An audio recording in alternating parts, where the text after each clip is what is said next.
Hi, Ben. I'm Asher. Welcome to Cornell. My question is, on the Republican Party, there seems to be a rift on whether America should be an interventionist state or an isolationist state.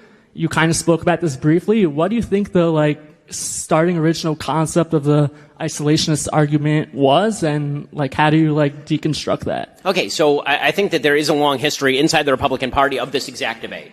If you go back to the 1930s, 1940s, inside the Republican Party, there was a big debate between more interventionist Republicans and people who were more isolationist, and that, of course, has remained the case all the way through the history of the Republican Party, all the way down to, say, George H.W. Bush and Pat Buchanan in 1992. I mean, these sorts of battles have always existed inside the Republican Party.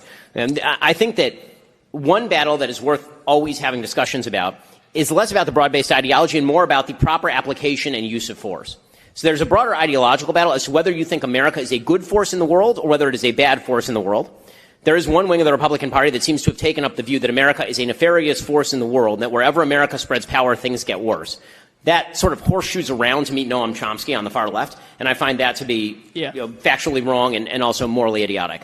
Then there is the sort of isolationist argument, which is that if you engage in too many wars, and by too many wars I mean nearly any wars, then that is going to weaken America internally, and so what we should do is sort of retreat to Fortress America. I think that is factually, I understand the argument, I think it's factually untrue, because I think that when you retreat from the world, it turns out the rest of the world tends to come in and fill the gap, and usually it's people you don't like very much. I mentioned freedom of the seas. If the United States Navy were to stop policing, for example, the South China Sea, or say the Straits of Malacca, then very quickly adversaries of the United States would come to control those things, and that would be very bad for the United States and our allies around the world. And then there's the sort of actual conversation that I think sometimes there's a mask for what the actual conversation is, which is, should we get involved in conflict X?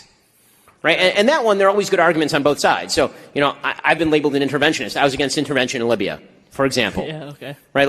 I can name a handful of conflicts that have been engaged in. Should we have gotten heavily involved in Syria? My opinion is no, but once you set a red line for the Russians, you kind of have to uphold the red line.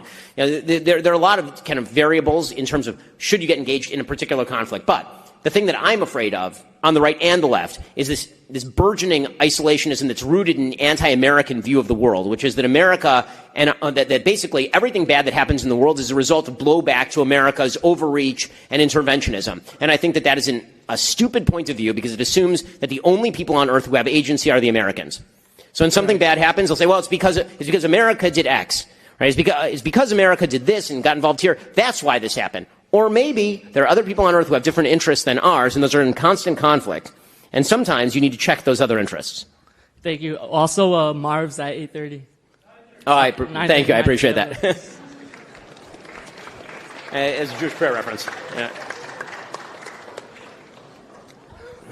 Hi. Thank you.